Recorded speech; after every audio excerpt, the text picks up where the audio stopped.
हाय, welcome back. मैं सत्यनारायण अपने YouTube channel पर आपका स्वागत करता हूं और आज पुनः मैं जीके सीरीज 3 लेकर पुनः उपस्थित हैं। और आज जीके सीरीज में जो टॉपिक है वो है अशोक, सम्राट अशोक के बारे में जानेंगे। इससे पहले सबसे पहले हम जानेंगे सम्राट अशोक किस वंश के थे। तो सम्राट अशोक जो थे मौर्य वंश के थे। मौर्य वंश का स्थापना किसने किया था? तो मौर्य वंश का स्थापना चंद्रगुप्त मौर्य ने किया था। और चंद्रगुप्त मौर्य को मौर्य वंश की स्थापना करने के लिए चाणक्य के द्वारा चुना गया था। और चाणक्य के द्वारा चुना गया और उन्होंने मौर्य वंश की स्थापना की। कब? धनानंद को मारने के बाद मौर्य वंश की स्थापना हुई। मौर्य वंश की स्थापना करने के बाद चंद्रगुप्त मौर्य के द्वारा काफ़ी राज्य को फैलाया गया और अपने क्षेत्र का विस्तार किया उन्होंने।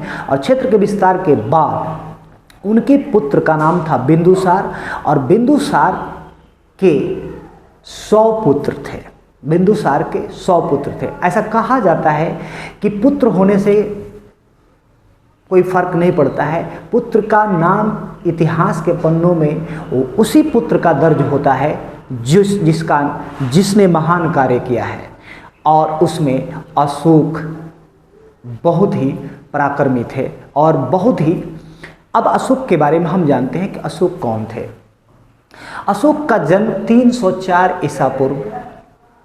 ये मौर्य वंश से ताल्लुक़ रखते हैं। इनके पिता का नाम बिंदुसार था और इनका जो स्वभाव था वो बहुत ही पराक्रमी और दूरदर्शी और बुद्धिमान थे।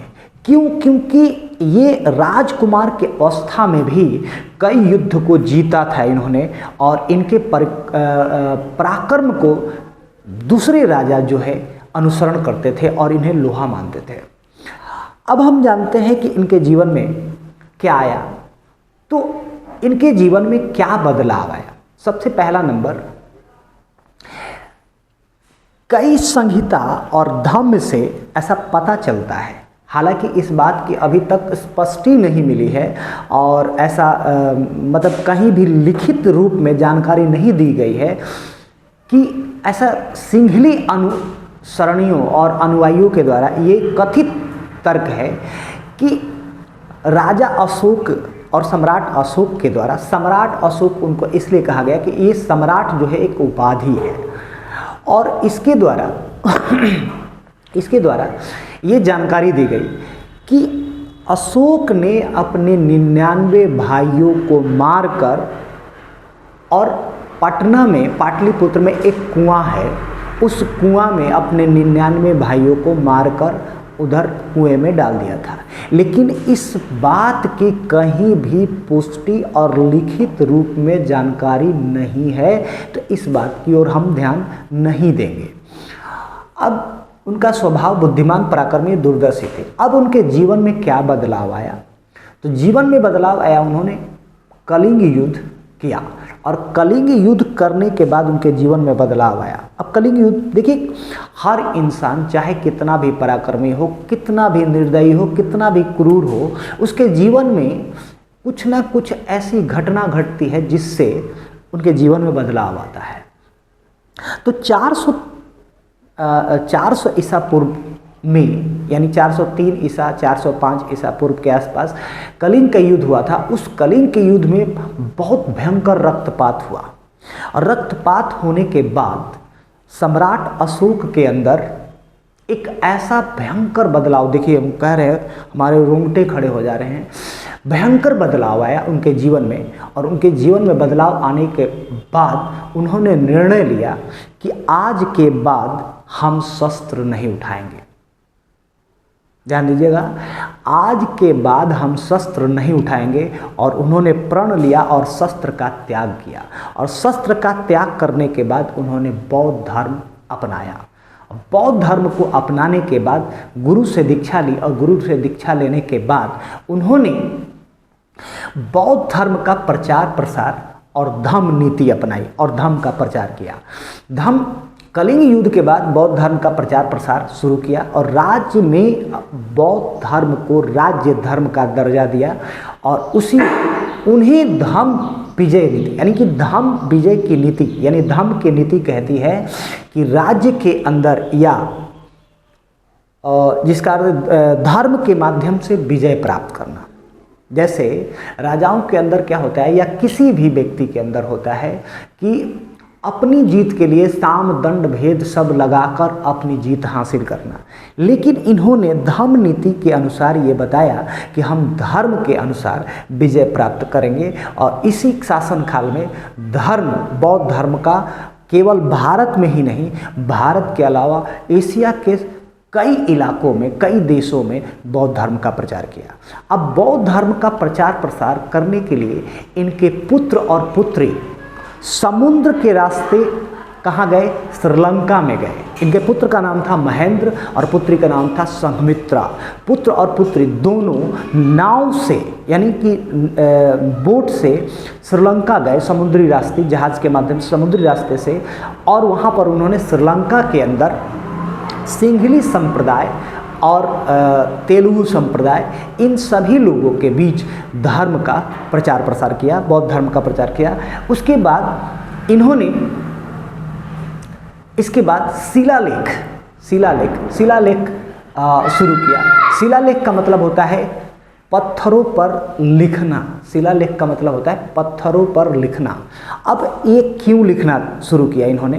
तो शिलालेख पर इसलिए लिखना शुरू किया कि शिला के लिखने के माध्यम से जनता के अंदर धर्म की नीति जो है और धर्म जो संदेश जो है वो जनता के पास पहुंच पाए। इसके माध्यम से वो जनता तक पहुंचाने के लिए शिलालेख का प्रयोग किया था। अब शिलालेख जो था 2 लिपि में लिखी गई थी। पहला पाली लिपि और ब्राह्मणी लिपि में लिखी गई थी। इसके साथ साथ अशोक के द्वारा कई चीज़ें बनाई गई थी।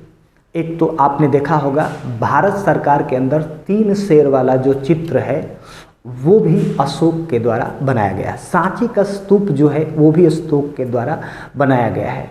इसके अलावा जो हमारे तिरंगे झंडे में जो चक्र है वो भी अशोक के द्वारा बनाया गया था, उसी से लिया गया है। और हमारे तिरंगे झंडा में वो शोभायमान और भारत का गौरव है जो अशोक के द्वारा लिया गया है। अब सम्राट अशोक की जो उपलब्धि थी वो क्या उपलब्धि थी, आइए जानते हैं।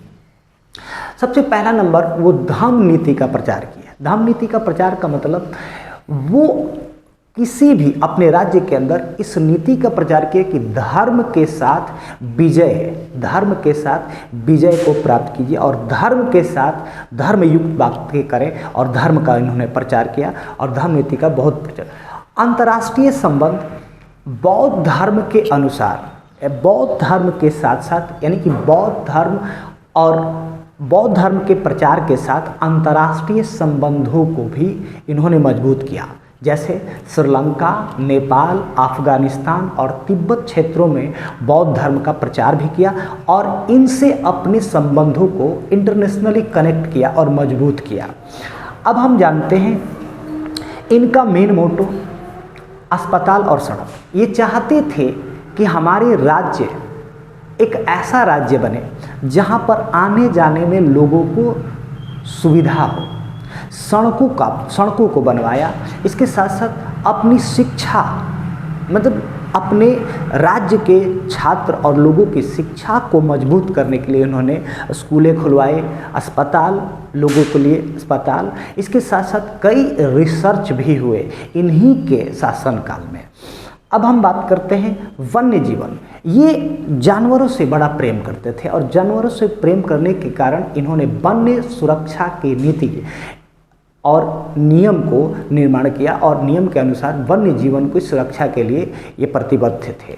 इसके साथ साथ इन्होंने, अब हम जानते हैं कि अशोक के जीवन से हमें क्या मिलता है। तो अशोक के जीवन से हमें बहुत कुछ सीखने को मिलता है, क्योंकि ये एक ऐसे शासक थे जिन्हें सम्राट की उपाधि दी गई थी। सम्राट का मतलब पूरे संपूर्ण विश्व विजय, जिसको सम्राट कहा जाता था, और इनको उपाधि दी गई थी सम्राट की उपाधि, क्योंकि मौर्य वंश के अंदर मेगास्थनीज जैसे दार्शनिक इनके दरबार में हुआ करते थे। और उनकी बात ये जीवन में, हमारे जीवन में शांति, अहिंसा और धर्म का संदेश दिया कि अगर जीवन में हमें आगे बढ़ना है तो शांति प्रिय रहना पड़ेगा और शांति से ही हर चीज़ का हल मिलेगा, और अहिंसा नहीं करने का सलाह दिया। और इसके साथ साथ धर्म युक्त अपने धर्म पर डिगे रहने का सलाह इन्होंने दिया। और इसके साथ साथ हम एक और चीज़ आपको बताना चाहेंगे कि अशोक एक ऐसे राजा थे जिससे धर्म यानी शस्त्र त्याग करने के बाद भी इनसे राजा डरते थे। क्यों?